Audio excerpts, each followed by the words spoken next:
On to Iran now. The country has paused the implementation of the highly controversial hijab and chastity law. It is a sudden pause and is extremely significant given the backdrop because of the kind of anger, criticism and major backlash that the law has attracted, not just within Iran but across the world as well, over how it sought to intensify the repression of women in Iran.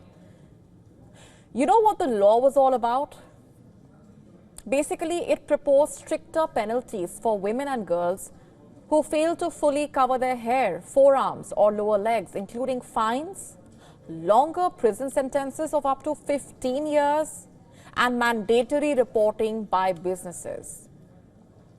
You see, during his presidential campaign, President Masoud Pezeshkian voiced his disapproval of the state's treatment of women regarding the hijab. He promised to respect personal freedoms, and he himself has come under a lot of pressure to scrap the law. The law, like we said, invited massive outrage, and as of now, Iran has backtracked.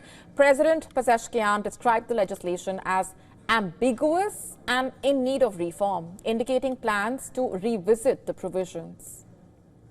You see, what's also happened over the last few days in Iran is that the hijab debate has only intensified following the arrest of a popular singer. Her name is Parastu Ahmadi. You must have come across her name or her story by now. If not, I've got you covered.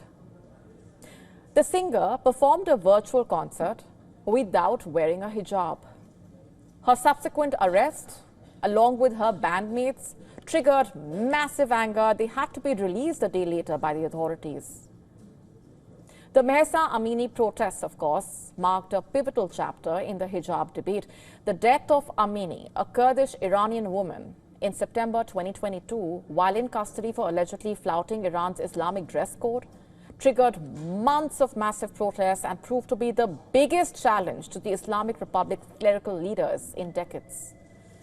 In fact, early this year, in March, a fact-finding mission mandated by the United Nations said the death of Mahsa Amini in the custody of Iran's morality police was unlawful and caused by violence, and that Iranian women still suffer systematic discrimination.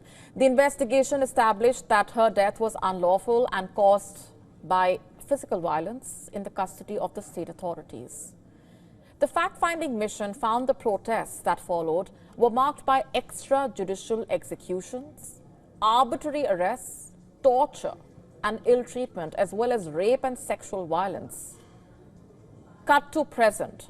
As far as the stricter hijab law is concerned, the president of Iran was urged to scrap it. He faced increasing pressure.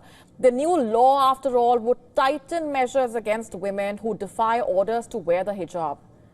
As of now, it's a pause in the implementation of the law. But is it a permanent one? And what kind of changes will be made, really?